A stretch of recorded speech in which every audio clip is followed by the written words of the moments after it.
Claire Diao de la revue AO Télé, le magazine panafricain sur le 7e art, nous a rejoint. Mais avant, je vous propose de découvrir le film de Kauter Benania, le combat solitaire et sans merci d'une Tunisienne pour tenter de faire condamner ceux qui l'ont violée. Estelle Martin.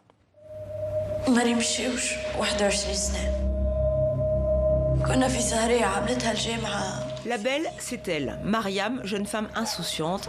Quant à la meute, elle l'attend, tapis dans la nuit.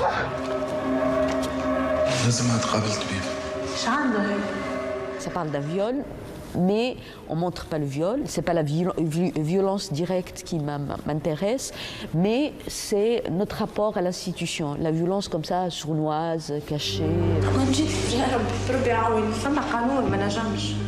Une jeune Tunisienne violée par des policiers, cette histoire vraie, Kauter Benania l'a tournée comme un thriller. Je voulais que les spectateurs plongent comme ça dans l'instant, dans le moment, dans le temps réel. Et le temps réel au cinéma, c'est le plan séquence. Je voulais aussi que la caméra épouse sa vibration et sa pulsion à elle. Au début, c'est son compagnon d'infortune, Youssef, qui la pousse à défendre ses droits. Mais peu à peu, la jeune femme s'émancipe et s'affirme. On a l'impression qu'elle est entourée de vautours, avec tous ces hommes qui sont là, qui la regardent d'en haut. Je pense que dans ce film, elle prend conscience avant tout, avant la citoyenneté, la patrie et tout, du fait d'être femme. Et pourtant, on peut aussi y voir le portrait de la Tunisie d'aujourd'hui, même la réalisatrice en cours. Peut-être inconsciemment, je pense à la Tunisie dans cette période de transition, à cette jeune démocratie qui se bat, qui lutte pour avancer malgré les menaces, malgré les dangers. Effectivement, en fin de compte, je me dis que l'héroïne de mon film, elle ressemble un peu à cette Tunisie en transition. Une Tunisie qui se cherche et qui finit par se révéler comme son héroïne. Alors Claire, ce film a été un véritable coup de cœur à AO Télé. Oui, c'est un film que nous avons repéré au Festival de Cannes dans la section Un certain regard et qui nous a particulièrement plu. D'abord parce que c'est l'adaptation d'un fait réel, celui d'une Tunisienne qui a été violée pas par n'importe qui mais par des policiers.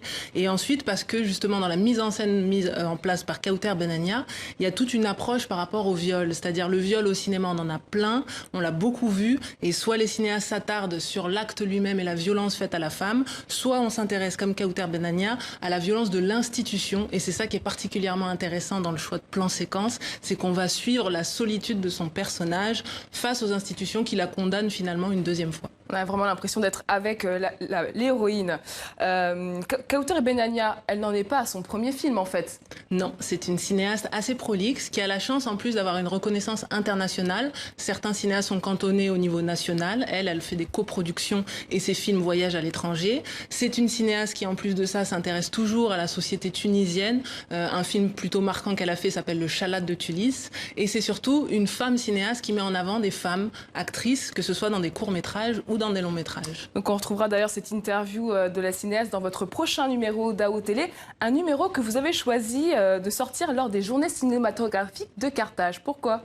Parce que le principe de notre revue, c'est de sortir à l'occasion des grands rendez-vous cinématographiques du continent, que sont les JCC, donc le Festival de Carthage, le FESPACO au Burkina Faso ou le Festival de Durban en Afrique du Sud. Plutôt qu'être minoritaire dans des grands festivals comme Cannes, Venise, Berlin, nous souhaitons attirer l'attention sur les grands festivals du continent. Et Carthage en est un. Ça n'était pas créé par n'importe qui, mais par un critique de cinéma, Tahar Sheria, en 1966. C'est un rendez-vous de tous les cinéphiles. Il célèbre cette année sa 28e édition. Et donc nous serons comme d'habitude au rendez-vous. Et cette année, à l'honneur, les cinémas algériens et sud-africains. Oui, qui sont en plein essor actuellement, mais pas que, puisqu'il y aura forcément du cinéma tunisien et La Belle et la Meute sera en compétition officielle, une compétition que Kauter connaît très bien, puisqu'elle a déjà remporté un Tanit d'or avec un court-métrage, Pot de colle en 2013, et avec un long-métrage, Zeynep n'aime pas la neige, en 2016. Et pour ceux qui ne participeront pas aux journées cinématographiques de Carthage, pas d'inquiétude, le film sort le 12 novembre en Tunisie et il est à l'écran en France depuis le 18 octobre. Merci Claire Diao, je rappelle que vous êtes la cofondatrice de la revue panafricaine de cinéma AO Télé et le numéro 8 sort cette semaine.